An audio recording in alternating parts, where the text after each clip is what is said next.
And I'm back. Hopefully some of you are joining back in. Wait till any of you do come live, because it's not there yet.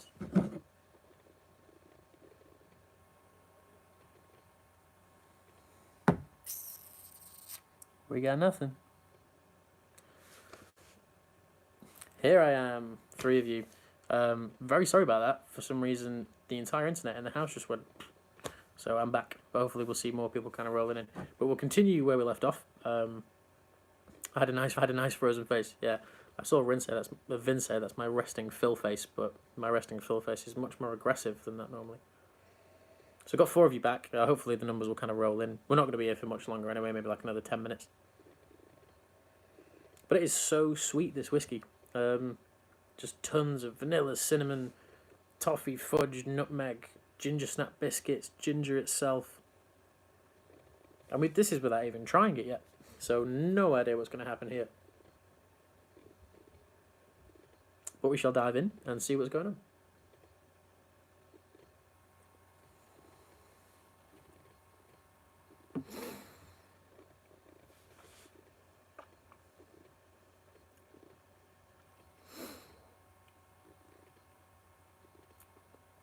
It was Vin, wasn't it? He's hacking my system. Hacker man. So Jason, apologies for the stop in feed there. For some reason my phone just decided to crash. We're drinking 11-year-old Sherry Puncheon Highland Park at 67% alcohol. Now, amazingly, for the 11 of you that have chosen to join us again, welcome back. Apologies, everyone. Sorry about that, Richard. I was answering your question. Your GlenDronach 15 is now in stock with us. I did send you an email, but I don't know if you got it. But anyway, it's in the shop, ready to pick up when you are. It is still the HP, yeah. This does not taste anywhere near as powerful as it smells. And it does not taste anywhere near as powerful as the 67% gives off. So we're going to give it a go again.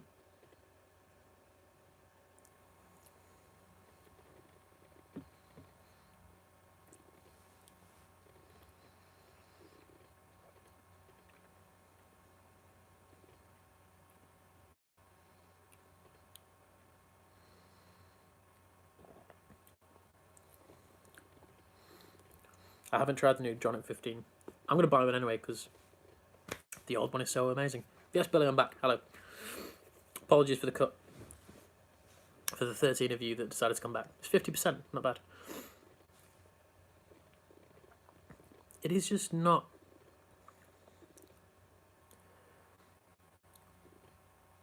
There's just no kind of spice to it. Initially when it hits your tongue, it's just mint. Like really kind of... like mint julep kind of mint. It is sweet and kind of sugary. And it balances out quite nicely with the spice. Then it almost moves into this rum and raisin vanilla ice cream kind of flavour to it. And underneath that there's a fruit. I don't know what fruit, but a fruit. Some kind of fruit. I want to say like a plum. It's kind of juicy and it's got like almost like an Asian like vibe to it. That's worryingly drinkable at 67% alcohol. I mean, this is a full size 70 centiliter bottle. I will not be drinking this quickly. I know Joe, who used to run the channel, bought a bottle of this from the Birmingham shop, and he just sent me pictures raving about it. So I was like, right, I've got to buy one now, and I did. And it is so delicate and so floral without any water being added to it whatsoever. It just smells like banana split. Phil's going to be on the floor soon. Yeah, I mean, between 59.3 and 67, I'm on my way for sure. You can hear me getting louder and speaking quicker. This is like my version of cocaine. It's just so sweet and delicious. The spice is kind of... When I first smelt it, obviously 67% to your nose is just like a shock. Hi, good channel. Thank you very much. But that's just gone away. It's almost like the air has just taken the alcohol away. $10 if you down it at once. No, no way. I like tasting things. There's just no alcohol in the nose anymore. What are the bottles? The bottle is quite expensive. It's £95, which isn't cheap. I will say that. But of all the whiskies I have that are cash strength, most of them are only sort of this full. I don't drink a lot of them. I tend to get most of my money's worth out of cash strength. Hi, good channel is the best comment ever. It's a good comment though. I'll take it. So it's 95 quid a bottle. But it is just remarkably soft. It smells and tastes like banana split. 95 quid holders. It's an 11-year-old whiskey. One first fill sherry punch on.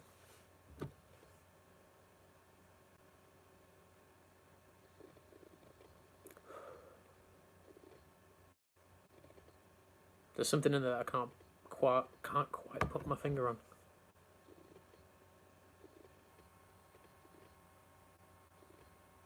It's some sort of like baking spice. I think I've said nutmeg and cinnamon and ginger, but it's almost like an allspice or a mace or something like that. Maybe even like a little bit of white pepper, which you probably expect with something as this with that strength. But now the important bit, and the reason we're here really, water, the miracle that is water. H2O. So, same capful as what we use for the teapot, and we're going to add like a quarter of it. Can we tell what sherry was in said puncheon? It does not say what sherry was in said puncheon. It's not that dry and it is on the sweet side. So you can only really think Oloroso or Pedro Jimenez. Given the sweetness of it, I would lean towards Pedro Jimenez, which maybe would explain like the price as well, really. So, a little bit of water.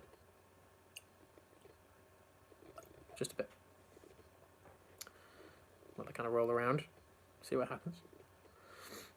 Interestingly, because 17 of you are back, and I know a lot of you are Ralphie fans, has anyone watched his Whiskey Sponge video?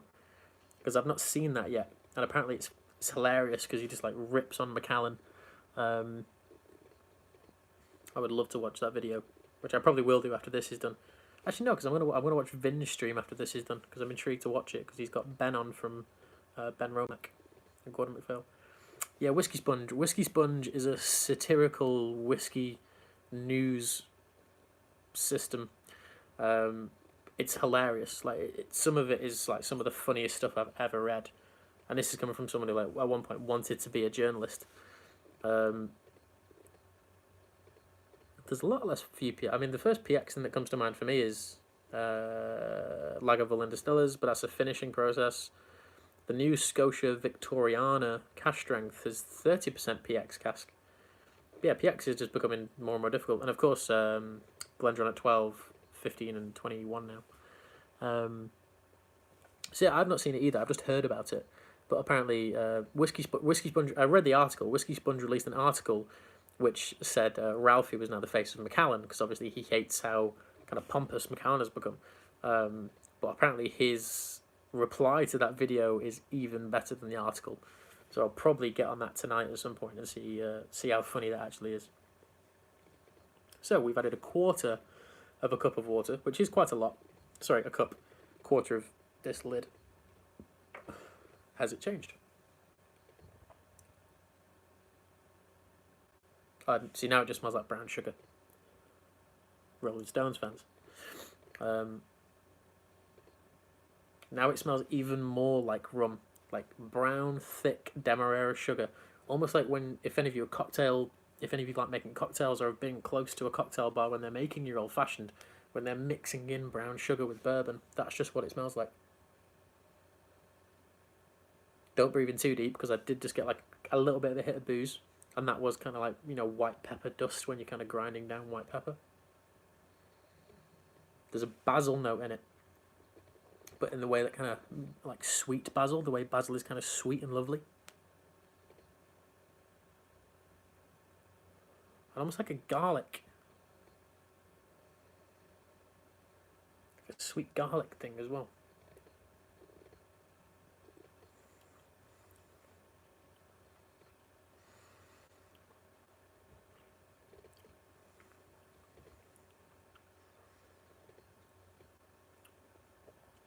Interesting. So originally, without water, the mint was what I got first, and then it became this sweet style. Now it's flipped. Now at the start you get brown sugar, rum, that kind of caramel drenched banana-y thing, a little bit of pineapple. It's virtuing into like more exotic. But then it just gets so minty. Like really, really, really minty. And then the dryness kind of just finishes it off. But again, much like the Glengoyne Teapot was, it's not dryness at the back of my throat, it's dryness on the roof of my mouth. Weird. The whiskey is totally just flipped around.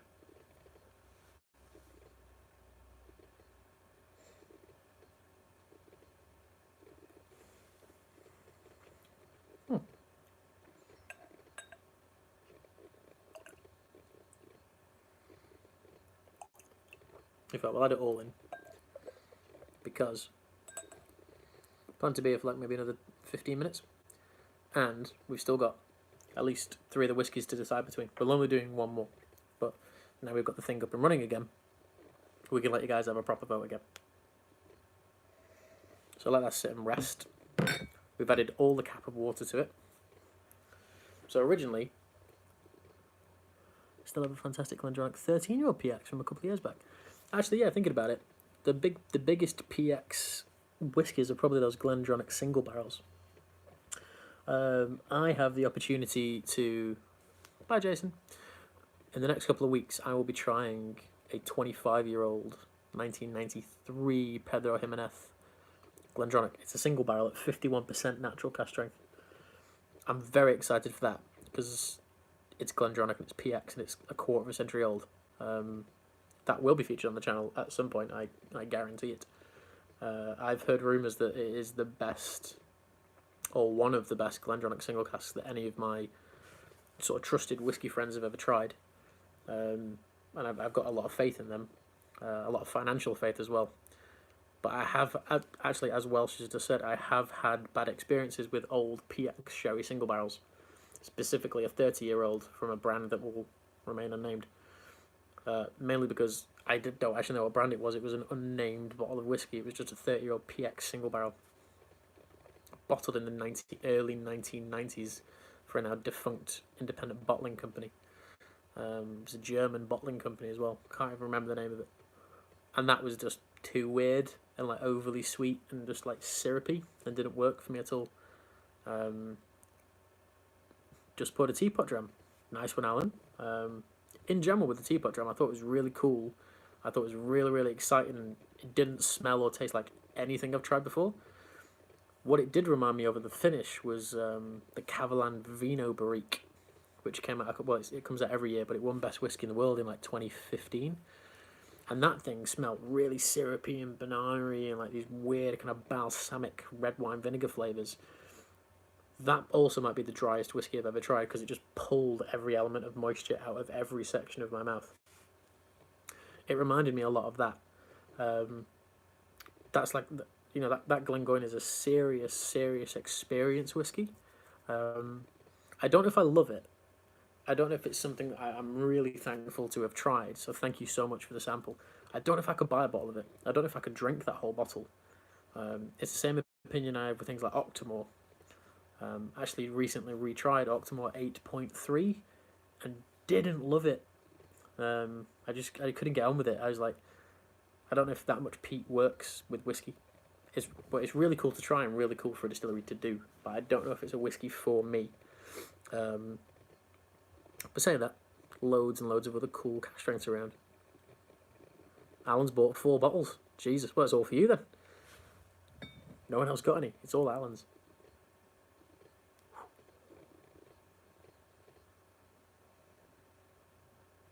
And with a full cap of water, now that this has just been kind of sat there, it's almost turned back into that kind of classic Highland Park 12 smell. And despite what myself or anyone else may think of the new batches of Highland Park, we've all tried Highland Park 12. And at some point, I'd like to think we've all enjoyed a good glass of it.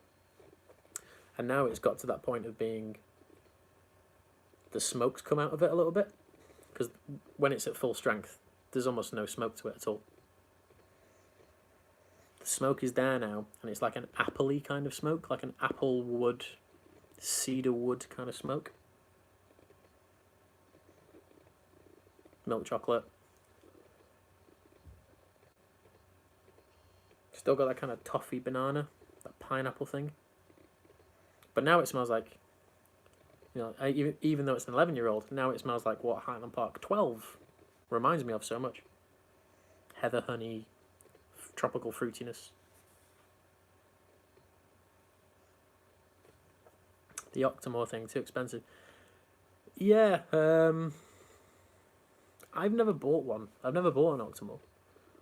Lucky to try loads, and my favourite ever was the 5.1 because it was really nice. It was really good. But I've never seemed to. None of them have ever wowed me to a degree where I've thought I have to own that. Yeah, exactly, Russell. Now the smoke's coming out. Before it's just like this big sweet sugar bomb, and now the smoke's coming out with a bit of water. But yeah, I've never tried an Octomore where I've stopped in my tracks and gone, take my money. That's never happened yet. I appreciate them, and it's cool that Bruichladdich do what they do, and you know, peat to the craziest extremes of like 130 to 309 phenol parts per million. But I just don't get it. I had the 6.3 for experience. Loved it, but too expensive. Yeah, I really liked the 6.3. It had this beautiful sweetness to it. And Vim with the 8.1. I thought the 8.1 was really good as well. It had like a creamy white chocolate tequila thing going on. And those are two of my favourite things in the world. If I was going to buy any of them, I'd probably buy a 0.1 because they're the most affordable. And they're fairly consistent. In the grand scheme of Octomores, I've always preferred the 0.1s to any others. I've always found the 0.2s a bit sickly with the red wine and the sherry influence. The 0.3s have always been a little bit hit or miss.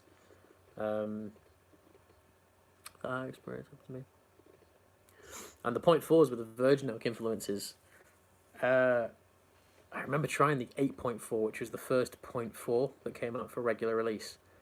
And that had like more spice than the entire country of India. It was just like sweltering chili spice, and then it opened up a little bit and became much more delicate and a kind of bit more unusual. Yeah, Octomore is just something that I've never really thought must own. Cool to try. I'll buy samples. I'll pay people for samples. I'll buy samples of Master and Malt or Whiskey Exchange. But a full bottle is yet to grace my cabinet. Just because I don't think that level of peat works. Just me though. Just one man's opinion. So now, gotta go have some food, then back for Vin's Live. I will see you in Vin's Live Sherry Malt Drums. So now, appley, smoky, cedarwood, tropical fruits. The intensity of the brown sugar has gone away, and I'm loving the smoke has come through. Because I think the smoke has to hide behind the intensity of that sherry cask and the power of the ABV. Great. Thanks, man. Thank you very much. It's very appreciated.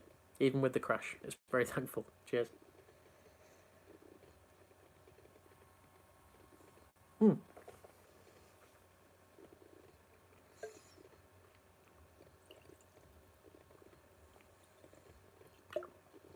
Must stay hydrated. So for the 21 of you that are here, the final stint. So we've done this monster. Do you think Laphroaig 18 will start to rise in price? Well, I've not seen it on UK shelf. Message retracted. Okay.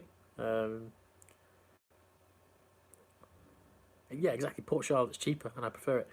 Have I tried the Arran Smuggler series? I have not. I tried to buy a bottle of each to open and review and share with friends, and they just sold out like that, and they all ended up on auction sites, which is awful, because I'm not that kind of whiskey person. Not anymore, anyway. I have done that in the past. Not anymore. Everything I buy I drink. And I buy with the intention of drinking either now or later. But I've not tried the Aaron Smuggler series. Phil, you need to get Super Chat enabled. I will have to talk to one of you to figure out how to do that. And I will need to get a better setup than just my iPhone in front of a laptop screen to keep my face lit. So when I've invested in some more serious gear, we'll probably get onto that. But to answer Welsh's question, I also think Port Charlotte is much better value and a more interesting experience and a more consistent experience than Oxmoor is as well. So, we've done the Monster Highland Park, we've done the Glengoyne, which is what this was all about. So now we've still got the option of 3, and we'll keep it kind of at that. So we have this Caol Ila 8 at 55.2% from the Elements of Islay series. Really fun series. I really like this range. I think they're really interesting and they do loads of stuff. I've got a Bowmore 23-year-old upstairs as well, but there's not a lot of that left. We've got the rest of the sample of Willowbank, the New Zealand blended whiskey that shut down in 1997 at 53.1. Or we've got an old classique, which I reviewed ages ago and I've picked up last year's bottling since, of the Laphroaig 10 cask strength at 59.2%. So while I rehydrate myself and for some reason stop burping, feel free to just comment on the chats which one you want me to do, and I'll pull that one as the last one, and that should give you guys enough time to eat and get ready for Vin's Live at 9:45. So Caol Ila, Laphroaig or Willowbank? Vote now.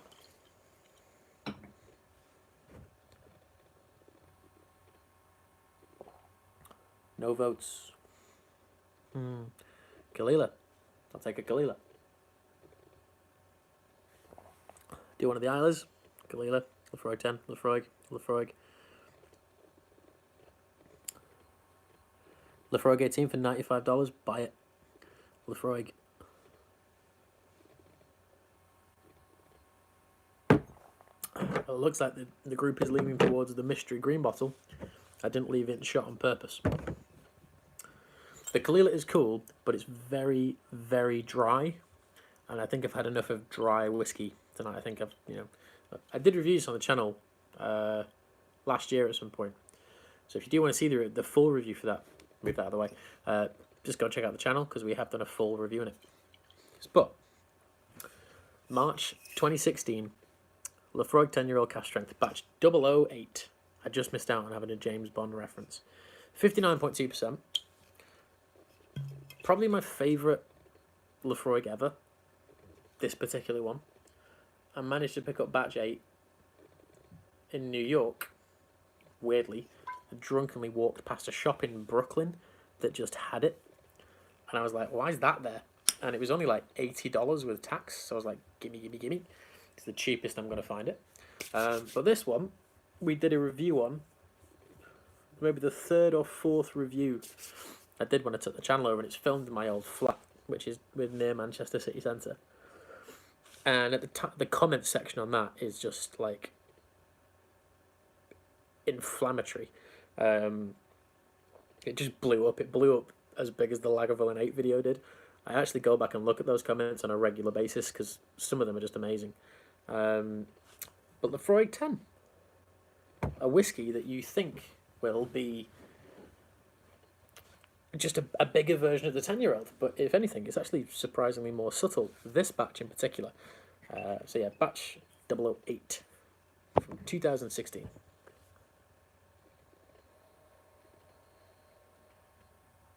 It's been a long time since I've tried this. I just kind of leave it upstairs.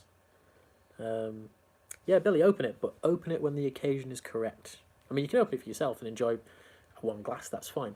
But I like to open things like this when I've got like whiskey drinking friends around, like a proper experience kind of whiskey. I opened a bottle of Laphroaig 25 recently. I tried last year's bottling of Laphroaig 25 at a special whiskey tasting that I do every year for some of our best customers. Essentially, we all put money in, even the staff, and we just buy bottles.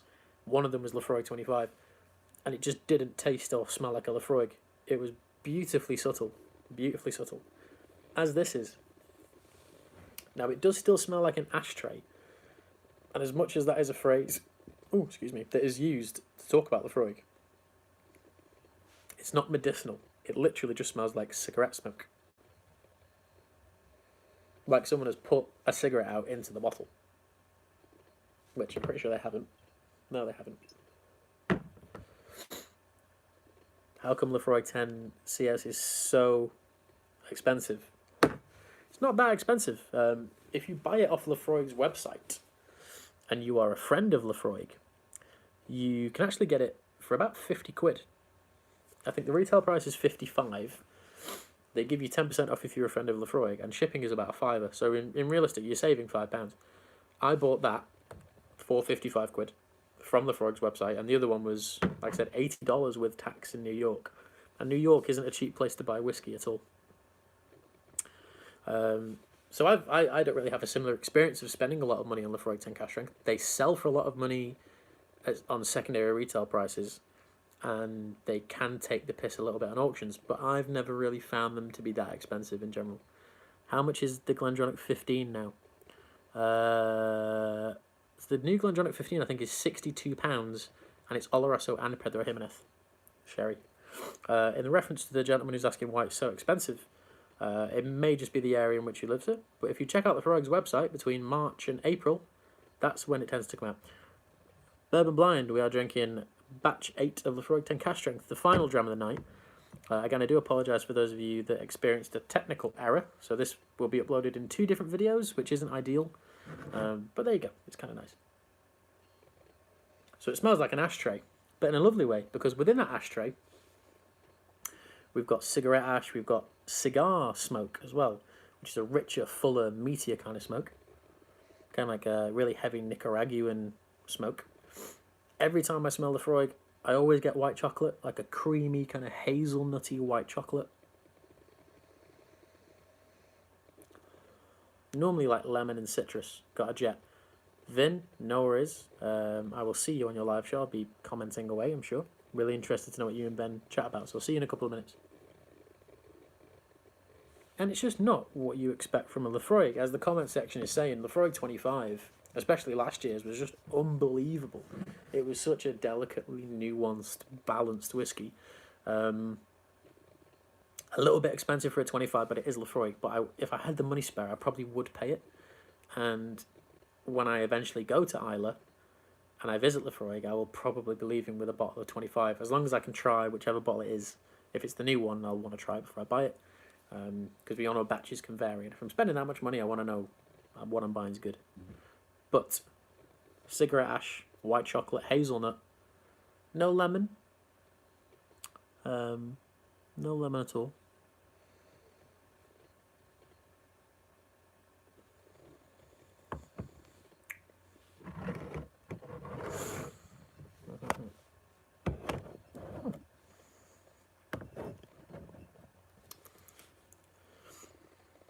€260 in Holland. Jesus Christ, I need to move to Holland. However, then, on the palate, we start getting more of that classic Lefroy taste. Rubber gloves. Witch hazel. Do I like Macallan 18 Fine Oak? I don't know if I've ever tried Macallan 18 Fine Oak. I tried the 12 Fine Oak and really didn't like it. The 10 Fine Oak was alright, actually. It was pretty good. I'll be honest with you, I'm probably never going to buy a bottle of Macallan 18 ever again, just because it's too expensive. But no, I've never tried the Fine Oak, so I can't give you a view on that, I'm afraid. Sorry. But the taste of this is very familiar with what original Lefroy tastes like. And by original, I mean not super boozy. It's drying and there's still that white chocolate nuttiness there with it. But it isn't offensive. It's more delicate. And I think with regular Lefroy 10, it is made very much on purpose to be that super powerful, over-the-top whiskey, because it has that reputation, so you want to keep that up. It's a great marketing tool. The fact that people walk into a bar and go, don't drink that, it tastes like whatever. TCP, Germaline, rubbing alcohol, all that kind of stuff. And that's a great reputation to have as a company, because people know your whiskey, even if it's infamously. Whereas after the 10, and from my personal experience, Lefroy's become much more different. Spanish wine site. Jesus Christ. 25-year-old for £180. That is insane Welsh.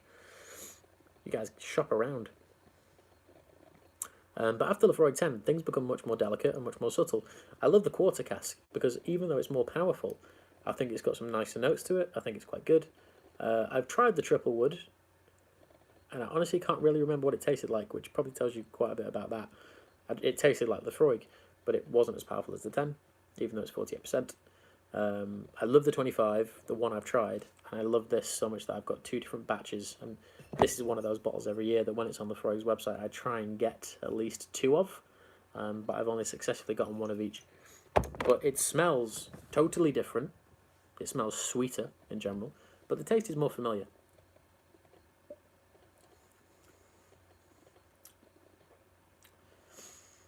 Cigarette ash, cigar smoke, no citrus, a dryness, but it's also kind of creamy, and a kind of medium finish. Have I tried Bruichladdich Black Art? Yes, I have. I've tried the 3.1 and the 4.1. I thought the 4.1 was really sour, kind of like pomegranate sour, and I thought the 3.1 was pretty good. But unfortunately, that's a bottle that's becoming ever more expensive.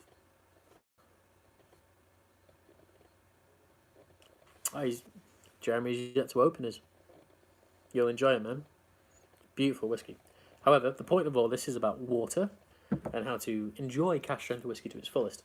So for the final dram of the night, before Vin starts his live in in about half an hour, a little bit of water. And the thing I love the most when you add water to whiskey is watching all those oils kind of blend into it and watching the surface tension break. It's like people who love drinking tea. You know, when you kind of pour milk into tea and it does this kind of wave effect. It's like quite psychedelic. I love watching that water flow into it and the surface tension splits and the oils separate. I think it's beautiful. It's one of the finest looking things in the world. So, the nose with water. It's kind of earthy and the white chocolate sugary notes have been killed, and then in is coming this more nutty kind of earthiness. Ginger, kind of lemongrass, almost like an East Asian kind of spice.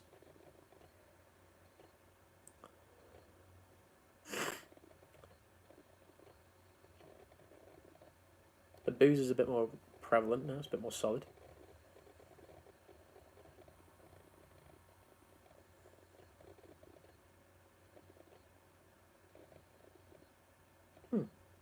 So it became earthier.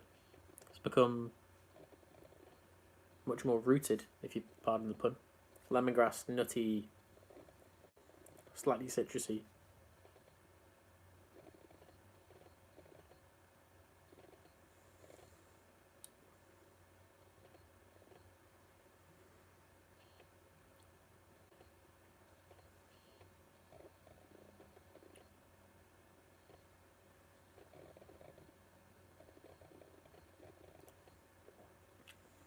I mean, it's so good. You get more spice straight away.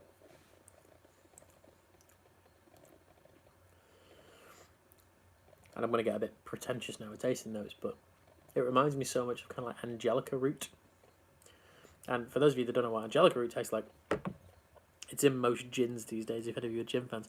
But when you drink Coca-Cola, and you know that slightly kind of lemony taste you get with Coca-Cola, that is what Angelica root is. It's got this kind of earthy dryness, but it's kind of sweet at the same time, but also kind of sour. And now with water in it, like the spice is very prevalent at the front of the tongue. It kind of gets the tip and kind of burns it a bit. But then you just get this nice, sweet, earthy wave of flavour coming through to the back. It's just lovely, you know. I do love Laphroaig, I really do. We're going to add all of that in. So, full cap of water.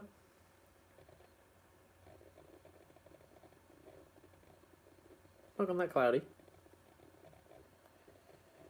What's my favourite Japanese whiskey?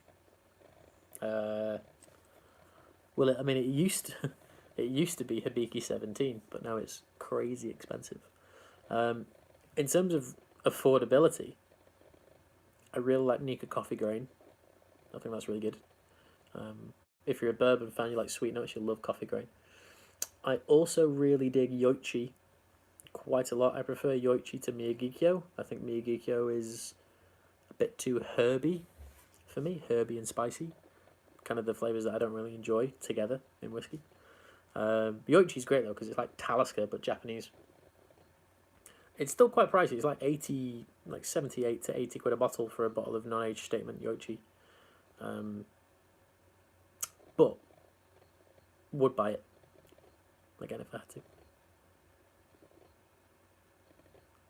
There are some amazing independently bottled Laphroaigs in the world. Lucky enough to have tried a lot of them. The best one I've ever tried was a 15-year-old, which was bottled by Douglas of Drumlamrig maybe 3 or 4 years ago. And it was like £80 a bottle, which sounded like a lot, but there was only like 200 bottles of it. And I should have bought one, and I didn't, and it's one of the biggest regrets I have. Not buying a Caol Ila 30-year-old and not buying that Laphroaig 15. So whenever this stuff pops up, I always get one. So with a full cap of water, much like what the Highland Park did, this now smells much more like standard Laphroaig 10. That rubber glove antiseptic witch hazel thing is back with it.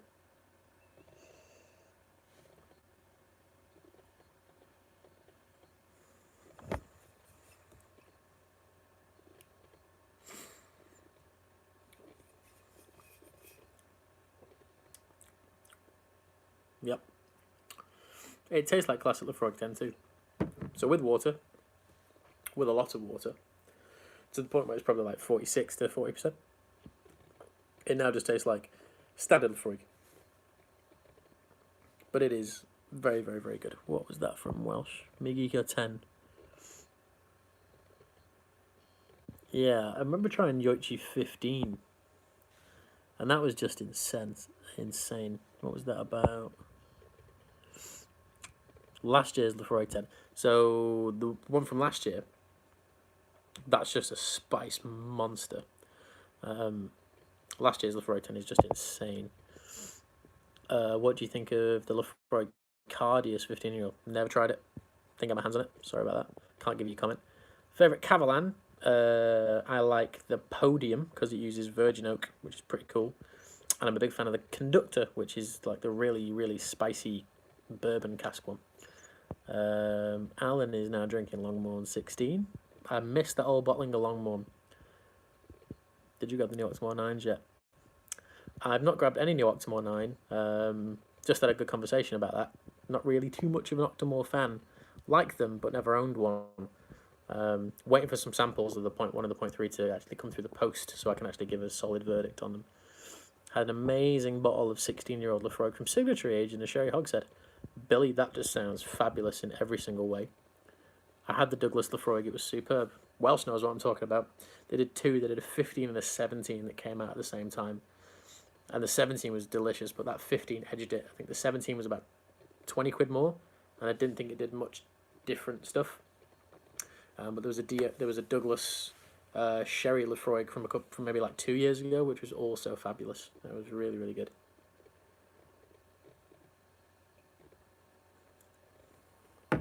So thank you all for joining, even with the technical issues we've had. I'm not really too sure what the point of this was. I just thought to myself, I don't have enough time to film content, so it might be worth doing a live stream and just getting some feedback and opinions, because depending on how busy I am, it takes me quite a while to answer comments sometimes. So for that, I do apologise if I've ever missed any of your comments out. It's not intentional, it's just sometimes they kind of pass me by. But we've talked about some really cool whiskies. You know, we've covered the Glengoyne Teapot, which will be in part 1, because this part's happening because of a tech issue. And I'm happy that most of you came back, so that's very nice of you, thank you. We've covered this absolute behemoth of a Highland Park, which tastes more like rum than it does Highland Park, which is cool. Really happy to have this. I think it's a really nice addition to my collection. And, you know, we finish on a classic, this infamous green bottle, which I adore and is really close to my heart. And as Welsh said, I love Laphroaig to bits. It's not even probably, they are my favourite Islay distillery, quickly followed by Caol Ila. And they don't do themselves any favors. They really don't. But I suppose it's the downside of being such a popular distillery. You know, you sometimes you kind of have to cut corners to meet demand. But this thing still comes out. Hunter Lang Old Malt Caster Lafroig, always good as hell. Yeah, I tried an Old Malt Caster Lafroig, 14 years old. Oh, cheers, Russell. Thank you. Thank you very much for your time, because you've stuck with you stuck with me through this, even with tech issues and a lot of burping. For some reason, I can't stop burping tonight. One thing we didn't get to talk about was this little Willow Bank, but that will be. I'm going to save that for an actual Whiskey Wednesday review, and you will see this on a Whiskey Wednesday, like a full formal review as well, because I think there's a lot of interest in that bowl. Do I think Laphroaig Lore is worth the price? First of all, I like the whiskey. I think the whiskey's good. I think what's in it is very good. Is it worth like 80 to 90 quid? I don't know. And to be fair, if I say I don't know, it probably means no. I do love Laphroaig, and I do think the Lore is very, very good whiskey, because it's just beautifully balanced. And it is as old as 22 years old. I don't know what the youngest stuff is, but there's some max 22-year-old stuff in there from what I've heard officially.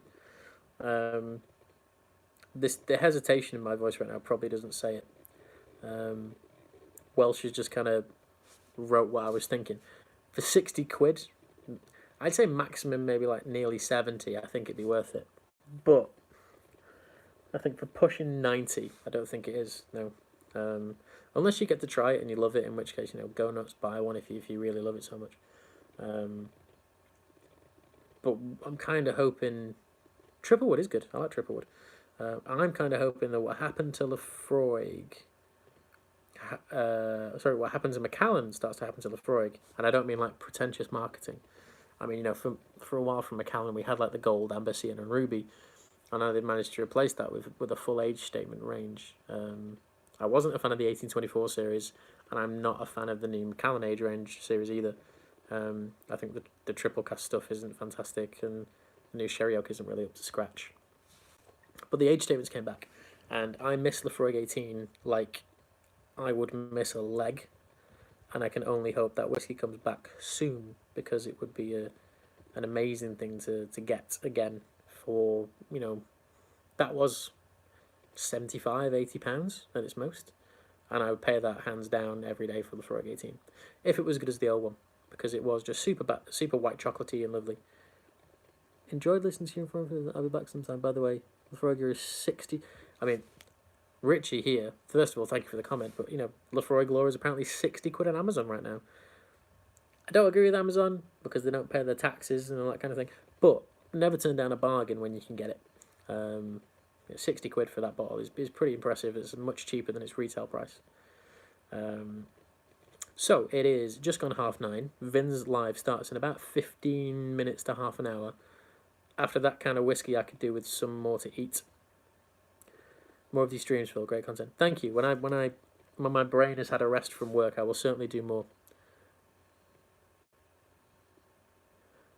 I just came online a few minutes ago. Did you mention the 21-year-old 0.5 litre is great? I never tried that Laphroaig 21.